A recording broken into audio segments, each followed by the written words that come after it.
pushed out, never gave you a chance, and they told you to fight, but tied your hand. In New York City, there are more than 5,200 police personnel in the schools. There are about 3,200 guidance counselors, to give you a sense of what a huge police presence it is. If the New York City school police force was its own police force, it would be the 5th largest police force in the country. The city of Houston has a population of 2.2 million people and about 5,000 police personnel. New York City schools have about 1 million students, but more police than the streets of Houston. Pushed out, never gave you a chance. My name is Udi Ofer. I'm an attorney at the New York Civil Liberties Union, which is the New York affiliate of the ACLU. The New York Civil Liberties Union is committed to trying to dismantle the school-to-prison pipeline in New York State. And we view this as one of the most important civil rights issues facing the country today. I was pushed out, never given a chance, and my mind's getting weary. In New York City and in New York State, one of the major factors is the criminalization of school discipline. So what used to be a walk to the principal's office has now become a walk to your local precinct, where something that used to be treated like a minor disciplinary matter is now being treated like a criminal offense.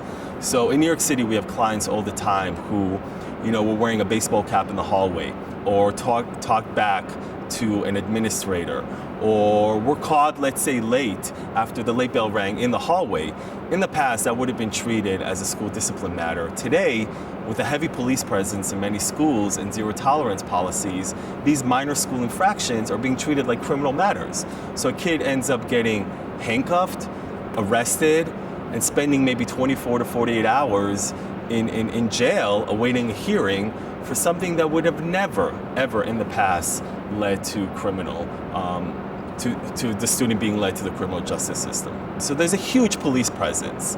And what we see is that heavy police presence leads to a very undignified environment in the schools, where students, from the moment they walk through the schoolhouse door, are being treated like potential criminals.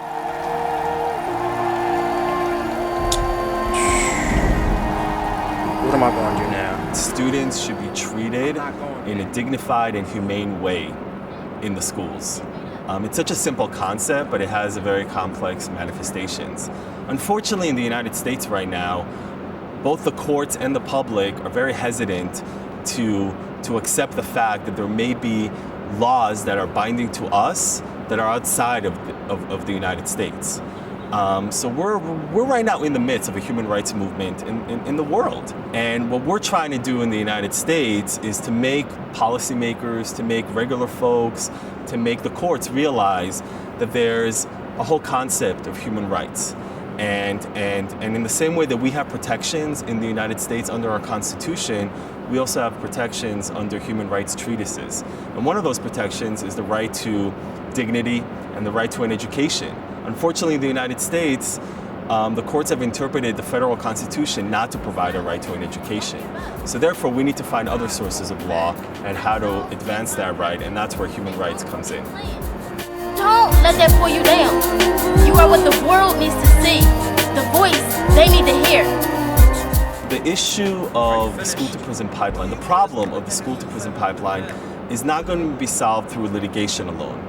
It's not going to be solved through organizing alone. It's not going to be solved through policy reform alone. It's going to be solved by all of those tactics being used together.